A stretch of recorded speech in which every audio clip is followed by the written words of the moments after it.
What's going on, guys? Hey, DJ back. Welcome back to the Power Rankings. As you look at your tiers over here, we have the reigning champs. I think you know who goes there. Elite Hoops. Good, clean, fun. Mid but fun, mid not fun, and would rather watch paint dry. Don't forget to like, subscribe if you're new. We could get it started right now. I think I want to fill out the bottom first, the would rather watch paint dry tier. A team I watched the other day that I regret watching was the Brooklyn Nets. It was unbearable to watch. They didn't have Cam Thomas. MPJ had a fine game. Who the hell cares? They got like 30 drummed. I was bored out of my mind. Day'Ron Sharpe had a nice dunk. That's about all I could say about the Nets, man. They are not a fun watch right now. The young guys aren't really moving the needle for me. Like, I kind of wanted to see more young guys step up and maybe one of them be like a Rookie of the Year front runner type. Instead, I don't think any of them are even top 5 in Rookie of the Year right now. So it's a really bad look for their draft class already. The Nets are out of the way though. I just want to fill out the bottom right now. We can go after that. Willie Green is out as the Pelicans coach. What does that change? I don't know. I didn't love Willie Green as the head coach. I'll be honest with you there. But at the same time, what's he supposed to do? They deal with so many injuries on a yearly basis. They're the most injured team maybe ever in basketball consistently. Derek Queen looks very good. Jeremiah Fears had a great game the other day where I think he had 8 steals against the Lakers or something like that. Maybe the Warriors. He had 8 steals. It's the most by a rookie, or not a rookie. It's the most by a teenager in NBA history. Thought that was a really fun stat. But otherwise, the team has not been very good. Love me some Trey Murphy. Maybe he gets moved at the deadline. Kind of hope he does. But it's really wild that they kind of rebuilt. They get this core Zion. Last year, Brandon Ingram was there. Then they get these complimentary guys, Trey, Herb, Alvarado, Eve. The team's still bad because none of them play enough consistently. I know Willie Green wasn't the perfect coach, but I don't think he was necessarily the problem either. The team itself was the problem. They're consistently hurt every year. It's a mess. They need to Ole Yeller, whoever the hell their training and conditioning coach is, for Christ's sake. They also don't have their own first-round pick, so if you want to know what hell looks like, the Pelicans are about very close to it as you can get. Who else do I want to single out in the bottom? I guess I have to put the Wizards there. It hurts me to do it because I really tried to hype them up before the season started and say that, like, hey, this team might be, making a jump and being one of those young teams that vies for a play-in spot, a fun young team. Instead, they've yet to be fun. They played a comp game against the Pistons. Like, they played competitively. It came down to the wire. They lost. I also believe they've lost like 8. They might have lost 10 straight, honestly. They've lost a lot of games in a row now. It's 11. They've lost 11 straight games. Nobody's talking about it. I wanted this team to be fun mid, like very badly. If they ended up here, I would call that a success for their season. But right now, it is nothing other than abject failure from the team so far. Alex Sarr has had his moments, and I'm proud of him. Keyshawn George has had his moments, and I'm proud of him. Where the fuck is Bub Carrington? I don't know. I was a big Bub guy going into the season. In my point guard rankings, I said that I wouldn't be surprised if Bub moved up inside the top 20 this season. It actually looks like there's a higher chance he moves out of the top 30 next season at this rate. It's not pretty for old Bub. I kind of hyped up the Wizards before the season, hoping that they could really just be a fun team, and that hasn't been the case either. I mean, McCollum's been incredibly consistent, but again, they're still not winning games. I'm a big CJ McCollum guy. When did I become a CJ McCollum guy? I don't know, but I've been taking up a PR. I've been kind of not defending him, but being like, you know what, he's not bad for the last few seasons. And maybe it's because he's not on my team and I haven't seen how bad he is in person on my team yet. I wish I don't ever, so we'll move on. The Indiana Pacers go down there. Just when they get one back, they lose another. They get Nembhard back for, I think it's like first game of the season, and then Aaron Nesmith steps on, was it Ben Shepherd's foot? Somebody's foot, slides in, gets hurt, and now he's going to miss weeks. Pascal looks completely dejected, but it's at the point where I'm like, what? You couldn't expect this to go well. No offense, Pacers fans, but there's no way in God's green earth you expected this season to go well. I like Andrew Nembhard a lot, but like Quentin Jackson was playing a lot of point guard when Nembhard was out. I was about to call him Nemby. You call Andrew Nembhard Nemby? But like they were rolling out Quentin Jackson, Isaiah Jackson, just a bunch of different guys. Like Mac McClung got starting PT at some point for this team. Like I don't know, man. When they get one back, another one goes down. Of course, their injury report is crazy right now. You'll see, obviously, Tyrese on there, but Obi Toppin's on there. Benedict Matherin's on there. Aaron Nesmith's on there now. 8/10 of their team is just gone already. Yeah, I feel bad for the Pacers. They're kind of in a really weird spot, but they're going to get a high draft pick, and I think they own their pick this year. So there's some light at the end of the tunnel. But if you're Pascal Siakam, I'm sure that light at the end of the tunnel just looks like an oncoming train every night at this point. You know, feel bad for him, but at the same time, this team wasn't going to be very good this year. All right, let's get away from the bottom. Reigning champs get their own spot because they're without J-Dub, and they're still just dog-walking teams. They did the Lakers horribly the other night. They're just going to get better when J-Dub gets back. They had another consistent 20-a-game guy to the lineup, another all-star caliber guy to the lineup. Like, that's never hurt a team before. They just have so much depth, so much talent. They're so good defensively. They can hold any team to sub 100. They can play fast. They can play slow. They can get out in the break. They can play the half-court game. They beat you any way possible. This team is very hard to beat for many reasons. Lineup versatility. You know, they have Chet they can throw at the 5 and go smaller, even though Chet's still a 7-footer. But at least it's not Chet Hartenstein where it's 2 7-footers. I don't think Hartenstein's officially 7 foot, but he plays like it. They have lineup versatility. They have depth. They have defenders on defenders on defenders. They have three-point shooters. This team, they're just well built. They're just well built. They're the champs, and they're looking to repeat because they've just been that good so far. Elite Hoops bracket. Rockets. I want to start with the Rockets. I watched them play last night against Orlando. It was a really good, intense defensive game. Very intense. But remember when we said coming into the season, Houston, all they needed was a guy to take the big shots and be a clutch shot maker? Well, they're up 1, less than a minute left. KD calls for an ISO on Tristan da Silva, step back mid-range from the free throw line, bang, makes it a 3-point game, basically ices the game. That's what happens when you get a closer. That's why that team needed a goddamn closer, a shot creator, a guy that could consistently get to a spot, knock it down, and help them get consistent scoring. Alp hit the game-tying hook shot as well. They just did everything well last night that they needed to win that game. They go big ball, they go small ball, they do whatever they want. Steven Adams didn't score well, didn't shoot very well from the field last night either, but it's because they were all tips going to the rim. He just kept slapping the ball at the rim the whole night. They beat you with rebounding. They killed Orlando in the rebound department last night, just killed them. I think it was like a plus 15 advantage at one point. They beat you in multiple different ways. Their defense is good enough to suffocate you. Their offense gets enough second chance points, like off offensive rebounding, to the point where it's hard to guard them for a full possession. They can beat you in multiple different ways. They've impressed me a lot, all without a traditional point guard, but like a men's taking up that role. If Alp can get you 7 to 8 assists, he's done well. They did it without Tari Eason last night too, which is even more impressive because that's probably their best wing defender. I don't know if I'll agree to that because men's still really good, but I don't know. The Rockets just play really well. They've been playing super well this year, even, like I said, without point guard play. But even then, they figure it out. They patchwork the assists the way they can, and they play great defense. They're suffocating. So with the other part of that equation that I watched last night, I'm going to put the Orlando Magic in good, clean fun. I could put them in mid but fun, but right now they're without Paolo, so it feels a little bit weird. But they're still trying to find it a little bit. They competed in that game really down to the wire, and it was just D-Bane and Franz. I don't think they had Suggs last night, so that definitely made a difference as well. And I'm going to be honest, the one thing that really holds this team back, I don't mind their center rotation. Without Mo, it's Carter and Batadze. Wendell Carter, what the fuck do you do? What does he do? I loved him for a majority of his career, but it's at the point where I just want him to be a 3-and-D center, but he's out here airballing mid-range shots. He airballed, I believe that might have been an overtime, or at least late fourth. He airballed a shot from the free throw line. I don't know what he provides offensively. I know defensively he's rock solid in the post. He's really damn good as a defender. But, man, that center spot is just glaringly bad offensively right now. I love me some Tristan da Silva, though. I'll always hype up Tristan da Silva. That's my guy right there, man. That's my guy on the Magic. Like, we all have that one niche player on random NBA teams that we're just like, that's my guy.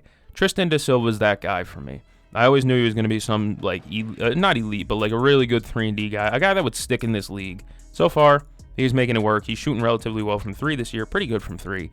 So good enough to justify the playing time at least. And he still plays good defense. I like some Tristan da Silva. Go in order now. I'm going to put the Hawks in mid but fun. I know I could put them in good, clean, fun right with Orlando. But I think the difference for the Atlanta Hawks right now feels like what happens when Trae Young's healthy. What do we go? What do we do from there? Because they've looked really damn good without him. I'll tell you that much. I know I've been banging the table. I've been saying Trae Young's a really good player. I love me some Trae Young. But right now they look better without him. They've looked really darn good recently without him. Their defense has been on point. Their offense is non-reliant on like on-ball screens and floaters in the lane. It's a lot of just driving kick, find an open guy, we'll make the shot. I know Quinn Snyder's a hell of a coach, and I know he's doing a hell of a job with this group that he has. But when Trae Young gets back, I just don't know about the dynamic here. I need it to work, though, because they've played super impressing basketball recently. It's just, I wonder what happens, you know? I kind of need to see them at full strength before I really make judgments, because obviously, if Trae Young's healthy come playoff time, what do we do? Do we bench Trae Young when it's not working? Because right now it's looking really well without him. My Boston Celtics, I'm going to put them in mid not fun. I know to some people, you're like, well, they play a lot of close games. They do. But I think I'm putting them in not fun just because, like, right now it is hard to distinguish who's going to be where come next year. You're still trying to solve what pieces are going to be kept and what are going to be discarded by next season. Anthony Simons has struggled a little bit, I'll say. He shot well from 3 to start the year, but now it's like, I don't know. Will he be moved at the deadline? I kind of hope so, but even then in the offseason, Portland had a hard time finding a team that would take him. I don't imagine it's any easier now, you know? And then, like, there's guys on this roster, I'm sorry, I don't want to see on this roster. I don't like Luka Garza. Full disclosure. I don't like slow-footed big men who do not bang in the post defensively. Like, if you're going to be slow-footed big man, you better be not Zubats because he's been bad this year. But, like, you better be a load down there defensively. At least somebody to protect the rim. Luka Garza doesn't do any of that. He doesn't. He's like Domantas Sabonis if you subtract all the talent. But, like, there's some guys that I'll go to bat for. Jordan Walsh's defense has been terrific so far this year. Much needed on the perimeter. If you watch the game against the 76ers, the Cup game, you'll notice, like, the last four possessions of the game, I'll say, they put Jordan Walsh on an island against Tyrese Maxey. It worked every single time. Every single time. I know they got the putback because it was a double team from Pritchard. I don't know. Either way, it was stupid of them to do that because Walsh held up well the last, like, 3 possessions against Maxey. Just really dumb play there. But, like, Jordan Walsh's defense has been great. I love Josh Minott. I like Hugo Gonzalez's energy. But all around, it's like there's some guys in this roster that just really make me feel like not great about it. Anthony Simons, Luka Garza, sometimes Neemias Queta's not great, but he's been much needed because he has the size and the shot blocking. I can go on and on about my Celtics, but I'm just not having a ton of fun this year because this whole year just feels like an absolute waste. Jaylen Brown's not getting enough free throws. That's the one thing I wanted to throw in. If you go off estimated free throws per game based on drives, Jaylen Brown should be averaging around like 7 to 8 free throws a game. He is not getting that right now. Why? I don't know. I don't know where to put the Hornets. I don't. I'm going to put them in mid, but fun. LaMelo Ball has just come back. He's getting back into it. He was on a minutes restriction against, I forget who. But he's coming back. I think it was against the Bucks, yeah, because he didn't play in overtime. Con Kneppel looked very good in that game. I'm a big fan of Conrad. That was my guy coming into the season. I figured good 3-and-D was his base, but he's shown a little bit more than that, and I'm happy for him. I think it's fun because there's some guys that are getting burned on this team that are younger that are really showing out a little bit, in my opinion. Con Kneppel, both their centers in Kalkbrenner and Diabate have shown me some things this year for sure. Like Colin Sexton showed me some things as well. Colin Sexton's always been good. You just need their guys to get and stay healthy, Miller, LaMelo, and you're talking about a completely different team. I still love Con Kneppel, though. And that's kind of what's keeping me here is the fact that, like, Con's good. Like, really good. I think he's had 5 or 6 20-plus point games this year. Like, he's already shown that he can play at the NBA level. He's shown me, at least. I don't know if you're tapped in. I understand if not. They're like 4-9. But, I mean, I could put them here. Does it really matter? Because they're mid regardless. I'll move them down, I guess, because they've been so bad, and you kind of almost know what the outcome is going to be of their game. But right now, I don't know. I like Charlotte's young core. They're fun to watch. Giddy's Bulls are going in mid but fun. They just got Kobe White back against Utah. Billy Donovan threw that minutes restriction right out the goddamn window. But yeah, it was supposed to be like 24 minutes. Instead, Kobe played like closer to 30. Whatever. Billy Donovan said, minutes restriction? Yeah, okay. I love the Bulls core to an extent. Giddey is very fun. I like Josh Giddey. Obviously, Modest Buzelis. I've raved about him every time he comes up on this channel. Nikola Vucevic has played good basketball recently. I like how their team moves. I'm not saying they're good. Obviously, they're in mid but fun because that's what they are. They play a lot of close games. They keep it tight, but their defense overall isn't good enough. It's not. They just allowed Lauri Markkanen to basically have a 50 ball yesterday. Keontae George was getting off crazy against them too. We'll get to the Jazz later. But for the Bulls, like, they're fun mid to me. Like, that's what they are. And that's kind of what they were projected to be, was a play-in, playoff, maybe like an 8 seed, 7 seed team that was just fun to watch. That's what the Bulls have been, so there you go. It's going to get put up into Elite Hoops. I know they beat some softies recently. They've had a bit of a softy schedule. Like, let's go over that. They beat the Bulls, who are kind of mid. They beat the Pistons, or the Wizards, who are bad. They beat the Sixers. Fine win. They beat the Nets, bad. They beat the Jazz, mid. They beat the Grizzlies, who are bad. They beat the Mavericks, who are bad. They beat the Magic. That's a good win. They beat the Cavs, or they lose to the Cavs. They beat the Celtics, who are mid. You know, they beat some softies. There's been some softies in the schedule, but if you win who's in front of you, if you beat who's in front of you, I can't criticize. They've been playing really good without rotational guys. They're still without Ivy. They're still they're without Cade. They've been without Cade for a few games. So overall, the fact that they're still winning, you got guys like Danish Jenkins, you know, hooping. I like Danish Jenkins. I like Jalen Duren. Ron Hollins, my guy. There's been a lot of injuries, and the fact that they're holding steady and have the best record in the East despite Cade missing some games, you just love to see it. This is a team that 2-3 years ago lost 27, 28 straight games, and now they're the leader in the East just a few years later. Shout out to Cade. Shout out to JB Bickerstaff for changing that whole locker room and their culture. It's been a fun transition for the Detroit Pistons. They played good basketball this year. So credit to them. Cavs are going right with Orlando. They're basically in the same sentence, I feel like. Donovan Mitchell has to basically carry that offense as long as Darius Garland is out. I like Evan Mobley, but I just don't see that offensive upside still. He's still very stiff, not very fluid with his movements on the offensive side of the ball. He gets some buckets, so I can't hate, but I don't see the high upside offensively quite yet. And they just need a Darius Garland back. They need a playmaker, a table setter, a guy who can get them some easy looks offensively when things aren't falling. You know, I like the Cavs a lot, though. They're still a contender to win the East, despite all these injuries to specifically just Darius Garland's toe is just screwing them out of this.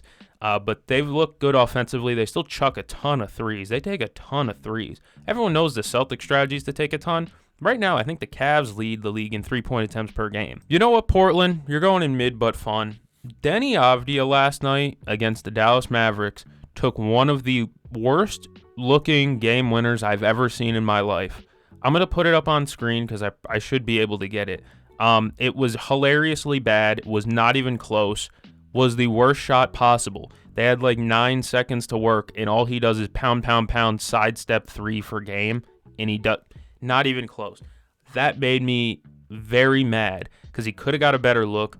There's guys on the court, I think it was Tumani maybe, who was like this after the buzzer, like, what are we doing? That was frustrating as all hell, man. Portland has played fun. Shaedon Sharpe's been really good recently. Props to Shaedon Sharpe. Obviously, Denny's their leading scorer, but he basically he pulls the strings for that whole offense. You know, without Drew Holiday out too, so they needed a playmaker. Denny kind of did that, but he fouled out. Like half their team fouled out yesterday. But Portland's just been kind of mid. Their defense hasn't been as like good, as vaunted as it was last season, as daunting. You know, they were really good defensively last year down the back end. This season, the defense has not been as what I expected. I guess we'll have to wait and see because I believe it was Richard Jefferson on a call the other day, said that in the beginning of the season, offense always beats defense because the guys are fresher. In the second half of the year, you start to see more tired legs, and that's when you start to see defenses pick it up a little bit more. So I guess I got to give it some time. Dallas Mavericks are going in with rather watch paint dry. I watched them play yesterday. It's still not very entertaining. Cooper Flagg is the man. I love him. But overall, not great how their teams look so far this year. I just forgot to put them in there. Oh, also the Kings can go in there. They suck. They moved Russell Westbrook into the starting lineup, and that changed absolutely nothing. They're a pathetically run organization with Russell Westbrook starting or with Dennis Schroeder starting. People were like, I feel bad for Dennis. He wanted to start. Dennis Schroeder has consistently shown over his career that he is not a starter on any winning caliber team. If you're a bad team and you start Dennis Schroeder, he might produce. He did with Brooklyn, but any team that really has aspirations of winning, Clippers, whatever the fuck. Any team that has a real wantingness to win, a serious competitor, will not have Dennis Schroeder starting at fucking point guard. Enough said with that. Russell Westbrook is not a starting point guard on a championship caliber team either at this point in his career. The team is pitiful. Just, start Keon Ellis or something and just have fun with it. This team sucks. Denver's going in elite hoops. Of course, Cam Johnson has not looked good at all, but they're getting good offensive production from a lot of different people. Jamal has played all right. Tim Hardaway Jr. has been really damn good. Their bench has looked pretty all right. I know the on-off numbers with Jokic are broken, but it seems like that's just going to be a career trend. Whoever backs up Jokic is going to have worse on-off numbers, I guess. But with Denver, they're just dominant. They're dominant. Jokic gets to touch every possession, man. He gets to touch every possession, and it works out every possession, It's like center James Harden in his prime, except without the fouling and the flopping and such. But it's like he's going to touch the ball every time down the court. And the points per possession number is going to be crooked when he gets the ball. They're also playing really good defense. Like Christian Brown's been good defensively, but he has not played very well offensively. It's about finding your way and finding a way to impact the game without being able to score. So Cam Johnson's done that. He's defended well when he has played. He left the game earlier the other day. And so has Christian Brown. So props to them. They're a team that could sneaky take out OKC. I also have some hope that the Rockets could because they have the size to be able to match OKC's big ball. So those are the teams that I'm kind of like, you got to knock off OKC because if they get to the finals, I don't know if an East team is stopping them. Warriors, good, clean fun. They stopped their skid. They've looked mid, but they struggle against teams without star players. Steve Kerr has admitted that. When the star player for the other team isn't playing, the game plan shifts, and all of a sudden the Warriors are lost. So it's good to see them get some wins against some bad teams like the Pelicans, whatnot. What's his name? Moses Moody played great in that game. But overall, they haven't looked great. But I think this is a team where it's like, the first half of the season, you can have your concerns and whatnot, but I'm not overly worried about them until the second half of the season. Once the second half comes and they see that playoff push, it should light a fire underneath these vets' asses because it is just a team of older guys. Mid not fun. Clippers, they play a bunch of close games, but they've been losing them because they don't. I made a whole Clippers video. I will refer you to the Clippers video if you want to hear me talk ad nauseum at length about the Clippers' issues, problems, and everything going on with them. Go watch my last video about them. It's on the channel. You should see it in the videos tab. It's not hard to look at. But so I won't spend much time talking about them, but they are very mid. The reason why I don't have them and would rather watch paint dry is because there is some talent on this roster, and like James Harden still gives you a classic every once in a while. Lakers, good, clean fun. Elite hoops, good, clean fun. Which one do you think? Hold on. They got 10 wins. They got double-digit wins. They deserve to be here. They got thumped by the Thunder, obviously. I don't think they're in the same league as the Thunder. Like, if I had to rank who has the highest chance of beating the Thunder in a playoff series, it's the Nuggets and it's the Rockets above the Lakers pretty easily. But, like, there's a bunch of guys on there that are reclamation projects basically trying to salvage their careers. Ayton, Smart, LaRavia. A bunch of those guys are like reclamation projects. Be nice if Dalton Connect can make a fucking three. How about that one? Come on, bro. You got the skin tone to be a shooter. Shit, I'm white too, so I could say it, So you better start making the threes, man, because if you're white and can't shoot and you're not 7 feet, man, you're in a weird spot in the NBA. Lakers have been playing good ball, though. I love watching Luka Doncic, of course. Like, he'll produce at least one highlight per game when he plays, it feels like. Just a big fan. The Memphis Grizzlies, oh yeah, I forgot about them too. They're really bad and unwatchable. John Morant got hurt. again, and I don't know if I don't think he's going to play another game for the Grizzlies at this point. Why would you even try? I don't know. It's over. Just stop. The experiment's done. Get rid of Ja. Rebuild around Cedric Coward, I guess. I don't know. They need to do something. Start shipping off pieces. Santi, goodbye. Jaren and Santi both got extensions over the summer. I don't know if they'd trade them. I don't know. It's a really tough spot. Either way, they've been a very unwatchable team. That's another team I might do my next breakdown with, because I talked about the Clippers at length. I could probably do the same with the Grizzlies, so maybe that's my team. Heat, because of their pace, are fun but mid, I guess. I just jumbled the words there. Fun but mid but fun, same thing. The Heat just play with such pace, and they want to outscore everybody. It's a fun game to watch, whether they win or lose, because they're moving, you know? Whether there's Kel'el Ware or Bam starting, it's really interchangeable at this point. Bam got hurt. Kel'el started a game. Kel'el started some. He's gone off the bench for some. Their young guys are entertaining, but overall, it's not a team that, like, I'm dying to watch, but I'll turn it on because they are, like, fun. They move the ball. They move definitely up and down the court very well. Like, their pace is ridiculous. We know that. They're just a fun team, fun young team. Feel bad for Spo, though, because I can't imagine it's very easy to coach a whole game and then know you're probably going to sleep at, like, a Best Western, because, unfortunately, his house was caught in the fire. That's unfortunate. Very, very sad situation. You know, I'd imagine it can't be very easy for you to have to coach through that. The Bucks are going mid but fun as well. They're 8-6. I could put them higher, but right now, Giannis sits some games and they lose. But overall, I don't trust their bench. I don't trust their bench, man. Like, Ryan Rollins is really good. Kyle Kuzma's starting now, so he's not off the bench anymore. Off the bench, it's not very deep. BP is Bobby Portis, I don't think I've seen him play this year, I feel like. Even when he's on the court, I don't see him play. Giannis is still generational, but, like, it's tough. It's just really, it's really tough to watch without Giannis, I'll say. Just without Giannis, they can be a hard team to watch. I like Miles Turner as an addition, but he's struggled to an extent too. He's still a great shot blocker, though, so I guess there's still value there regardless to it. We got the Timberwolves, who are, I'm going to put them in good, clean fun. They've missed Anthony Edwards for portions of the season, and yet they've still floated above water in a very competitive Western Conference. Jaden McDaniels has looked relatively good. I'm a big Jaden McDaniels guy, even though I forget him. I'm sorry, Timberwolves fans. Every time I take a Sporkle quiz, I forget Jaden McDaniels as a person. But when I watch them, I promise you, I notice how good of a defender he is. I know how good of a player he is.